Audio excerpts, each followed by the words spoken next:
नाज़रीन आदाब। मौर्रिखा 19 नवंबर 2024 मुताबिक 16 जमातिल अव्वल 1446 हिजरी के अवधनामा वाइस एडिशन में आपका खैर मकदम है। पेश खिदमत है अवधनामा में शाये खास खबरों की तलखीस। महाराष्ट्र में असेंबली की सभी 288 सीटों के लिए और झारखंड में दूसरे मरहले के तहत 81 में से 38 असेंबली सीटों के लिए 20 नवंबर को वोट डाले जाएंगे। आज शाम इन सभी सीटों के लिए इंतखाबी तशहीर का शोर खत्म हो गया। झारखंड में पहले मरहले में 43 सीटों के लिए 13 नवंबर को वोट डाले जा चुके हैं। अब महाराष्ट्र और झारखंड में 20 नवंबर को वोटिंग के बाद सभी को 23 नवंबर का इंतजार रहेगा कि जब वोटों की गिनती की जाएगी। महाराष्ट्र और झारखंड दोनों ही रियासतों में सभी पार्टियों के उम्मीदवारों ने वोटर्स को लुभाने के लिए अपनी अपनी पूरी ताकत झोंक दी है। अब देखना यह होगा कि मैंडेट कहां किसके हक में आता है। ब्राजील में समाजी शमूलियत और भूख और गुर्बत के खिलाफ जंग के मौजू पर G20 इजलास से खिताब करते हुए वजीर आजम नरेंद्र मोदी ने कहा कि सबसे पहले मैं इसके लिए किए गए शानदार इंतजामात का शुक्रिया अदा करना चाहता हूं। पीएम मोदी ने मजीद कहा कि नई दिल्ली में G20 सरबराही इजलास में अवाम पर मबनी फैसलों को ब्राजील की सदारत के दौरान आगे बढ़ाया गया है। ये बड़े इत्मीनान की बात है कि हमने SDG के लिए तय किए गए टारगेट को तरजीह दी। ये वाज़ेह है कि एक जमीन, एक खानदान, एक मुस्तकबिल इस समिट में इतना ही मुताल्लिका है जितना कि गुज़श्ता साल था। याद रहे कि गुज़श्ता बरस G20 सरबराही इजलास हिंदुस्तान की सदारत में दारुल हुकूमत दिल्ली में मुनक़िद हुआ था। मणिपुर में एक बार फिर हालात खराब होते नजर आ रहे हैं। तशद्दुद की आग बेगुनाहों को अपनी जद में ले रही है, जिससे लोगों में खौफ व दहशत का माहौल पैदा हो गया है। इम्फाल वेस्ट और इम्फाल ईस्ट में नाफिज कर्फ्यू के दरमियान मणिपुर हुकूमत ने कई जिलों में सरकारी यूनिवर्सिटियों समेत इदारों कॉलेजों को बंद करने का ऐलान कर दिया है। इस मामले में आज मरकजी वजीर दाखिला अमित शाह ने सिक्योरिटी एजेंसियों के साथ आला सतही मीटिंग की। मीडिया रिपोर्ट में बताया जा रहा है कि इस मीटिंग में मणिपुर के हालात को पेश नजर रखते हुए जवानों की 50 इजाफी कंपनियां मणिपुर भेजने का फैसला लिया गया है। मणिपुर में गुज़श्ता तकरीबन 18 माह से तशद्दुद का दौर जारी है। इस मामले में कांग्रेस ने आज रियासती हुकूमत के साथ साथ मरकज की मोदी हुकूमत को भी निशाने पर लिया। कांग्रेस ने मणिपुर तशद्दुद मामले को मोदी हुकूमत की नाकामी करार देते हुए मरकजी वजीर दाखिला अमित शाह और वजीर आला एन बीरेन सिंह का इस्तीफा मांगा है। कांग्रेस हेडक्वार्टर में प्रेस कॉन्फ्रेंस के दौरान कांग्रेस के जनरल सेक्रेटरी जयराम रमेश, मणिपुर कांग्रेस के सदर केशव मेघचंद्र, रियासती इंचार्ज गिरीश चूडेनकर और मणिपुर कांग्रेस के तर्जुमान ने नरेंद्र मोदी से मणिपुर दौरा करने की गुजारिश की है और वहां के कुल जमाती नुमाइंदा वफ्द से मुलाकात करने का मुतालिबा भी सामने रखा है। Shua Fatima educational and charitable trust की जानिब से all India Kaifi Azmi academy में 10वां doctor Shamim Nikhat fiction award 2024 तकरीब का इनेकाद किया गया, जिसकी सदारत इंटीग्रल यूनिवर्सिटी के चांसलर प्रोफेसर सैयद वसीम अख्तर ने की, जबकि मेहमान खुसूसी के तौर पर डॉक्टर अम्मार रिजवी, साबिक कारगुजार वजीर आला उत्तर प्रदेश और मेहमान एजाजी के तौर पर कनाडा से तशरीफ लाए डॉक्टर तकी आबिदी शरीक हुए।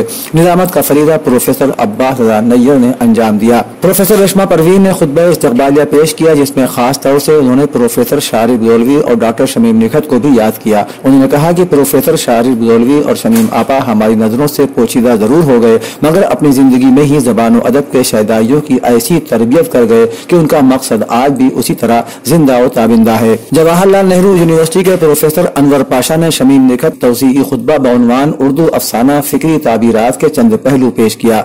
डॉक्टर अम्मार रिजवी ने आइंदा होने वाले प्रोग्राम में शारिब बुदौलवी के करीबी दोस्त आरिफ नकवी के नाम से अवार्ड शुरू करने की तजवीज रखी। अपने खिताब के दौरान उन्होंने ख्वाजा मोइनुद्दीन चिश्ती अरबी फारसी यूनिवर्सिटी का नाम बदलकर लैंग्वेज यूनिवर्सिटी करने के हुकूमती कदम की मुखालिफत की और मुतालबा किया कि उसका पुराना नाम वापस रखा जाए। प्रोफेसर वसीम अख्तर ने अपने मुख्तसर खिताब में शारिब बुदौलवी और शमीम निखत को याद करते हुए हालात हाजिरा के तनाजुर में कलमकारों की जिम्मेदारियों पर गुफ्तगू की और एजाज याफ्तगान को मुबारकबाद और नेक ख्वाहिशात पेश की। डॉक्टर तकी अली आबिदी ने कहा कि शारिब बुदौलवी ने नजरी तनकीद के हवाले से जो काम किए हैं वो कोई दूसरा अब तक नहीं कर सका है और इस हवाले से शारिब बुदौलवी पर भी कोई काबिल जिक्र या काबिल इत्मीनान काम नहीं हुआ है। प्रोग्राम में 10वां शमीम निखत फिक्शन अवार्ड उर्दू के मारूफ फिक्शन निगार नूरुल हसनैन को, जबकि चौथा वकार मेहंदी रिजवी सहाफत अवार्ड सीनियर सहाफी प्रदीप कपूर को दिया गया। उत्तर प्रदेश की 9 असेंबली सीटों पर होने वाले ज़िमनी इंतखाबात के लिए प्रचार मुहिम का शोर शाम 6 बजे थम गया। पीर को आखिरी रोज तमाम सियासी जमातों ने अपनी पूरी ताकत झोंक दी। मुहिम खत्म होने के बाद अब वोटिंग 20 नवंबर को सुबह 7 बजे से शाम 6 बजे तक होगी और 23 नवंबर को नताइज का ऐलान किया जाएगा। यूपी की 9 सीटों पर होने वाले ज़िमनी इंतखाबात बीजेपी, समाजवादी पार्टी और बहुजन समाज पार्टी यानी बीएसपी के लिए वकार की जंग बन गए हैं। यूपी के जिला बहराइच में मूर्ति विसर्जन के दौरान दरमियान पिछले दिनों तशद्दुद के बाद जारी किए गए इंहिदाम के नोटिस पर हाई कोर्ट ने राहत दी है। PIL की समाअत करते हुए हाई कोर्ट की लखनऊ बेंच ने अगली समाअत 27 नवंबर को मुकर्रर की है। रियासती हुकूमत ने इस मामले में अदालत से मांगे गए जवाब को दाखिल कर दिया है। उधर दरखास्त गुजार ने भी अपना जवाब पेश किया है। समाअत के वक्त दरखास्त गुजार का जवाबी जवाब रिकॉर्ड फाइल पर नहीं था। इस पर अदालत ने अपने दफ्तर को रिकॉर्ड पर रखने का हुक्म दिया, लेकिन अदालत ने अभी तक इस सिलसिले में कोई अबूरी हुक्म नहीं दिया है। फिलहाल 27 नवंबर तक मिसमारी नोटिस केस में मुबैना तजावुजात को राहत रहेगी। अवधनामा के जहानुमा सफ़े के मुताबिक इसराइली फौज ने लबनान पर 24 घंटों में 145 से ज्यादा मकामात पर बमबारी की। रिपोर्ट के मुताबिक इतवार को इसराइली फौज ने लबनान के दारुल हुकूमत बैरूत और दीगर शहरों में रिहायशी इमारतों, गिरजाघरों, तिब्बी मरकजों को निशाना बनाया, जिसमें एक शामी फौजी और हिजबुल्लाह के मीडिया तर्जुमान मोहम्मद अफीफ समेत 60 से ज्यादा अफराद शहीद हो गए। हिजबुल्लाह ने भी जवाबी कार्रवाई करते हुए शुमाली इसराइल में रॉकेट हमले किए, जिससे कई रिहायशी इमारतों को नुकसान पहुंचने की खबर है। दूसरी जानिब इसराइली फौज के गजा पर हमलों में भी इजाफा हो गया है। पनाहगुज़ीन कैंपों पर वहशियाना बमबारी में 100 से ज्यादा फलस्तीनी शहीद हुए। हमास ने भी इसराइली फौज पर जवाबी वार करते हुए 2 इसराइली फौजी हलाक और कई इसराइली टैंक तबाह कर दिए। अमरीकी मीडिया की इत्तलाआत के मुताबिक सदर जो बाइडेन रूस के अंदर दूर दराज के टारगेट पर हमला करने के लिए अब यूक्रेन को अमरीका की तरफ से फराहम किए गए तवील फासले तक मार करने वाले मिसाइल इस्तेमाल करने की मंजूरी दे दी है। एक ऐसे वक्त में कि जब दोनों जानिब से हमले तेज होते जा रहे हैं, यूक्रेन से मुतालिक अमरीकी पॉलिसी में ये एक बड़ी तब्दीली है। बता दें कि ATACMS नामी अमरीकी साख्ता मिसाइल तवील फासले तक मार कर सकते हैं, जिन्हें अमरीका ने यूक्रेन को फराहम कर रखा है। यूक्रेन के सदर व्लादिमीर ज़ेलेंस्की गुज़िश्ता कई माह से इस बात पर जोर दे रहे थे कि इन मिसाइलों से इस पाबंदी हटा देनी चाहिए, जिनकी रेंज 306 किलोमीटर तक है।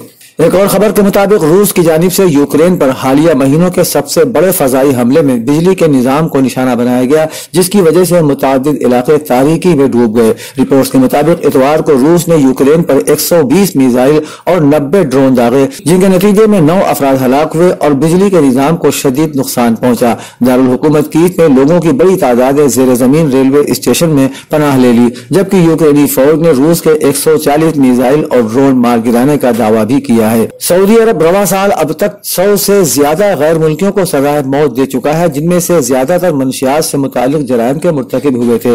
रिपोर्ट के मुताबिक यह तादाद 2023 और 2022 के आदादोशुमार से तकरीबन 3 गुना ज्यादा है। इस साल सजाए मौत पाने वाले गैर मुल्कियों में पाकिस्तान से 21, यमन से 20, शाम से 14, नाइजीरिया से 10, मिस्र से 9, उर्दन से 8 और इथियोपिया से 7 अफराद शामिल हैं। सूडान, हिंदुस्तान और अफगानिस्तान से भी 3-3, जबकि श्रीलंका, एरिट्रिया और फिलिपाइन से एक शहरी सजाए मौत पाने वालों में शामिल था। बर्लिन में कायम यूरोपीय सऊदी तंजीम बराए इंसानी हुकूक ने कहा कि इस साल की फांसियों ने रिकॉर्ड तोड़ दिया है। अवधनामा में शाये मज़ामीन को मुकम्मल तौर पर पढ़ने के लिए अवधनामा की वेबसाइट www.awadhnama.com पर विजिट करें और ई पेपर पर क्लिक करें।